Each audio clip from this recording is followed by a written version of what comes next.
Paul prêche l'évangile à un préconsul.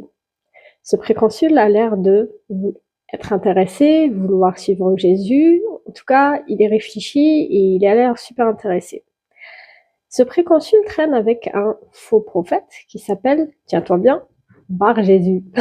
C'est bizarre, hein, il s'appelle Bar Jésus et il est magicien, ce Bar Jésus. Donc, ce Bar Jésus, il fait tout pour le convaincre du contraire, pour qu'il n'ait pas la foi.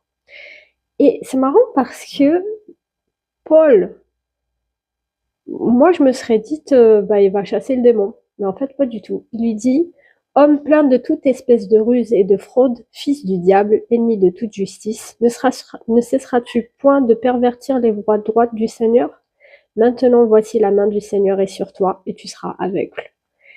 Et en fait, je dis, ça me fait bizarre. Je pensais vraiment qu'il allait chasser le démon parce que dans un autre épisode, il y a une nana qui traîne derrière Paul et Barnabas et elle dit, totalement le contraire de Bar Jésus, elle dit oui, c'est des hommes de Dieu, ils sont envoyés par Dieu, c'est des hommes de Dieu, envoyés par Dieu. Et là, il se tourne vers elle et il chasse le démon. Et le plus dingue, c'est que la fille, il lui arrive rien, c'est le démon qui est chassé. Alors que là, ce Bar Jésus, il devient aveugle parce que, en quelque sorte, il l'a maudit, il l'a comme puni. Et en fait, il faut avoir le discernement. Il faut avoir le discernement des esprits, car parfois tu peux avoir une personne vraiment bonne, enfin, elle a l'air bonne, mais en fait, il y a un ennemi derrière qui a calculé le truc, il faut vraiment avoir le discernement des esprits.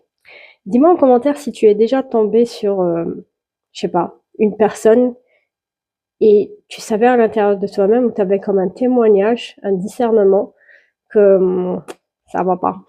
Il y a un truc qui, voilà. Ou dans le sens contraire, où tu as été comme choqué parce que la personne qui était en face de toi était vraiment pour le diable. T'es vraiment suivez le diable, aimez le diable. C'est même pas ne pas savoir ce qu'il y a derrière, c'est carrément accepter et vouloir suivre le père, son père qui est le diable. Tu vois le genre? Non, ça m'intrigue. En tout cas, belle découverte.